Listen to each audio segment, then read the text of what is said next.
ఓం శాంతి. గౌరవలేనటువంటి రమణమూర్తి గారు, విజయ విహారము మరియు జై భారత్ యొక్క ఫౌండరు, అదేవిధంగా వేదిక మీద ఉన్నటువంటి పెద్దలు, వేదిక ఎదురుగుండా ఉన్నటువంటి పెద్దలు అందరికీ కూడా నమస్సుమాంజలి. నేను ఒక 30 సంవత్సరాల నుండి ప్రజాపిత బ్రహ్మకుమారి ఈశ్వరి విశ్వవిద్యాలయంతో ముడిపడి ఉన్నానండి. ఒక 2 సంవత్సరాల నుండి సనాతన కాహళి అంటే మత విద్వేషాలకు, అసమానతలకు వ్యతిరేకమైనటువంటి ఆ సబ్జెక్టుతో నేను ఆల్మోస్ట్ ప్రతి ఎపిసోడ్ కూడా నేను వస్తున్నానండి, ఎక్కడ మిస్ అవ్వకుండా. నాకు ప్రసంగం కూడా ఒక అవకాశం కూడా ఇచ్చారు. నాతో పాటుగా బ్రహ్మకుమారిస్లో ఇంకో సిస్టర్ కూడా ఇవ్వడం జరిగింది. వారి నుండి మనం గమనించింది ఒక్కటేనండి, ప్రపంచంలో ఈ భూమండలం మీద ఏదైతే ఎన్ని ధర్మ గ్రంథాలు ఉన్నాయో, శాస్త్రాలు ఉన్నాయో, పుస్తకాలు ఉన్నాయో, ఏ పుస్తకంలో కూడానండి ఇలాగా ద్వేషాన్ని మీరు చేయొచ్చు, ఎవరైనా మీకు ఇష్టం లేని పని చేస్తే వారిని మీరు ఈ విధంగా దాడి చేయొచ్చు అనేటువంటి ఎక్కడా కూడా లేదండి. అర్థమైందండి? అద్వేష్ట సర్వభూతానాం మైత్ర కరుణ ఏవచ నిర్మమో నిరహంకార సమదుఃఖ సుఖ క్షమి ఈశ్వర సర్వభూతానాం అన్నాడు భగవంతుడే. 9వ అధ్యాయంలో 29లో నాకు ఎవ్వరి పట్ల ద్వేషం లేదంటున్నాడండి. సమోహం సర్వభూతేషు నమే ద్వేషోస్తి న ప్రియ. ఒకరంటే ప్రత్యేకమైన అనురాగము లేదు, ఒకరంటే ప్రత్యేకమైన ఎవరి పట్ల ద్వేషం కూడా నాకు లేదు అంటున్నాడు. సర్వభూతస్థమాత్మానం సర్వభూతాని చాత్మని ఈక్షతే యోగయుక్తాత్మ సర్వత్ర సమదర్శిన. ప్రతి ఒక్కరిలో ఉన్నటువంటి ఆత్మస్వరూపాన్ని మనం గమనించినట్లయితే ఎవరి పట్ల మనకి ద్వేషము కలగదండి. సుహృన్మిత్రార్యుదాసీన మధ్యస్థద్వేష్య బంధుషు సాధు స్వపిచ పాపేషు సమబుద్ధిర్విశిష్యతే. భగవద్గీతే కాదండి, ఉపనిషత్తుల్లో కూడా ఉందండి. మనం మామూలుగా సత్యము వద ధర్మము చెరా, తైత్రి ఉపనిషత్తు శిక్షావళిలో 1.11.1. సత్యము వద అంటే ఏమైపోయింది ఈ రోజున మనకి? సత్యము వధ అయిపోయిందండి. సత్యము వద అంటే సత్యమే పలకవయ్యా, సత్యాన్ని రక్షించు, దాని గురించి ఏమైనా నువ్వు చెయ్యి. ధర్మము చెర అంటే ధర్మ మార్గంలో నువ్వు నడువు. కానీ ఈరోజు ఏమైపోయిందండి? ధర్మము చెరసాలలోకి వెళ్ళిపోయింది.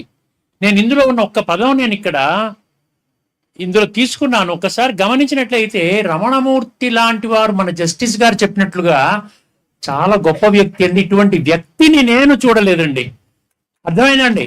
అందరూ బాగుండాలి, ఎవరి పట్ల వాడు, ఎవరి సాంప్రదాయం వాళ్ళదండి. మీరు ఎందుకు అందరూ బ్రహ్మకుమారిస్ కాలేరు, అందరూ షిరిడి సాయిబాబా భక్తులు కాలేరు, అందరూ జై భారత్ మూమెంట్కి రాలేరు. కానీ పరస్పరం మనం అందరం కూడా మనుషులం కదండి. సర్వే జనా సుఖినో భవంతు. ఎవరి సుఖం కోరుకుంటున్నాం? లోకా సమస్త సుఖినో భవంతు, సర్వమానవ సౌభ్రాతృత్వము, వసుదైవ కుటుంబకము. ఇవన్నీ ఏం తెలియజేస్తున్నాయి? సాటి మనిషిని మనిషిగా గుర్తించు. ఏదైనా వాళ్ళు క్రైమ్ చేస్తే కోర్టులు ఉన్నాయి, పోలీస్ స్టేషన్లు ఉన్నాయి, వాళ్ళు చూసుకుంటారు. ఇది ఒక్కసారి. అందుకని నిన్న జరిగినటువంటి ఘటన ఎప్పుడైతే మాకు ఆ గ్రూప్లో మేము కూడా ఉన్నామో చాలా బాధ కలిగిందన్నమాట. అర్థమైందండి? ఏం చెప్పారైనా ఆయన సత్యం పలుకుతుంటే దాన్ని ఖండిస్తున్నారు. ఆ విధంగా మనము ఉన్నాయి. ఏదైనా మీకు నచ్చకపోతే ప్రతి ఒక్కటి కూడా అందరికీ నచ్చాలని లేదండి.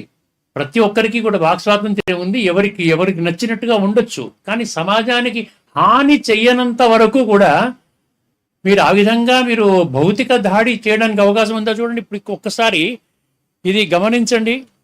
ఇక్కడ ఏముందంటే ఇందులో ఇది ఏంటంటే ఇది తైత్రీయ ఉపనిషత్తు శిక్షావల్లి 1.11.1. ఇందులో ఉన్నదే చేశారండి నిన్న. అంటే ఉపనిషత్తుని కూడా మనం వ్యతిరేకిస్తున్నాం. హిందూ ధర్మం ఎక్కడా కూడా ఎవరిని ద్వేషించమని చెప్పలేదు, అందరూ సమానమని చెప్పింది.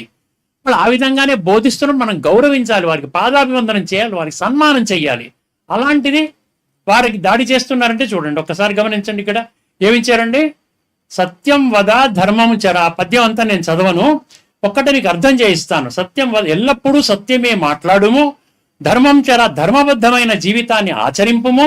శాస్త్ర అధ్యయనాన్ని, ఆత్మచింతనను ఎప్పుడు నిర్లక్ష్యము చేయకు, గురువుకు కృతజ్ఞతతో సముచితమైన గురుదక్షిణ సమర్పించు, నీ కుటుంబము సమాజ బాధ్యతలను విస్మరించకు, సత్యాన్ని ఎన్నడూ విడువకు, ధర్మాన్ని ఎన్నడూ నిర్లక్ష్యము చేయకు, శ్రేయస్సు మంచి కార్యాలను విస్మరించకు, సమాజ సంక్షేమము అభివృద్ధి కోసం కృషి చేయడములో అలసత్వం చూపకు, నేర్చుకోవడం మరియు నేర్చిన జ్ఞానాన్ని ఇతరులకు పంచడము రెండింటినీ నిరంతరము కొనసాగించు. రమణమూర్తి గారు 100% ఉపనిషత్ మంత్రాన్ని ఆయన ఆచరిస్తున్నారండి. బ్రహ్మకుమారిస్ అంటే ఏమి లేదండి, శ్రీమద్ భగవద్గీత విశ్వాత్మలందరికీ సంబంధించిన గ్రంథం. అది హిందూ ధర్మం కాదు, హిందూ ధర్మ గ్రంథముగా అనుకున్నప్పుడు మనం ఎంత గర్వపడాలండి. విశ్వానికి చెందిన గ్రంథము అది హిందూ ధర్మ గ్రంథముగా వచ్చిందంటే, అందుకనే చూసారు హిందువులు అనేవాడు ఎక్కడా కూడా ద్వేషము కానీ అసమానత కానీ అవతల వాళ్ళ పట్ల కులము, మతము, జాతి, ధర్మము, రంగు, రూపు, ఉన్నవాడు, నల్లవాడు, తెల్లవాడు, వర్ణము, వర్గము, భాష, దేశము ఇటువంటివన్నీ కూడా శరీర ధర్మాలండి. శ్రేయాన్ స్వధర్మే విగుణ పరధర్మాత్ స్వనుష్ఠిత స్వధర్మే నిధనం శ్రేయ పరధర్మో. ఏం చెప్తాడు? దేహధర్మాన్ని విడిచిపెట్టు నాయన, ఆత్మధర్మాన్ని గుర్తించు అని చెప్తున్నాడు. అందుకనే మేము ఈ అమానుష చర్య అండి, అనైతిక చర్య, ఈ పిరికి పంద చర్య, అర్థమైందండి, ఈ యొక్క చర్యని పూర్తిగా నేను ఖండిస్తున్నాను. బ్రహ్మకుమారి సభ్యుడిగా ఉన్నాను కాబట్టి 100% ఇది ఇటువంటి జరగకూడదు, ఫ్యూచర్లో కూడా జరగకూడదు. జస్టిస్ గారు చెప్పినట్టుగా ఈ కంప్లైంట్ని చివరిదాకా తీసుకొని వెళ్ళి ప్రతి ఒక్కరికి తెలిసి రావాలి. ప్రతి ఒక్కరికి వాక్ స్వాతంత్రం ఉంది, కాన్స్టిట్యూషన్ ఇచ్చింది. అర్థమైందండి, ఎవరికి వాళ్ళు చేస్తున్నారు. యూట్యూబర్స్ ఎన్ని వచ్చేసి 100,000 సంఖ్యలో యూట్యూబర్స్ నడుస్తున్నాయి కదా. అందుకని ప్రతి ఒక్కరికి మనము ఇది విషయాన్ని గుర్తుపెట్టుకోండి. రమణమూర్తి గారి లాంటి వ్యక్తి మరొకరు దొరకరండి మనకి. సమాజాన్ని రక్షించడానికి, మతాన్ని రక్షించడానికి మనం ఖచ్చితంగా వారికి పూర్తి సహకారం మనం అందిద్దామండి. అర్థమైందండి. సర్వే జనా సుఖినో భవంతండి. ఓం శాంతి.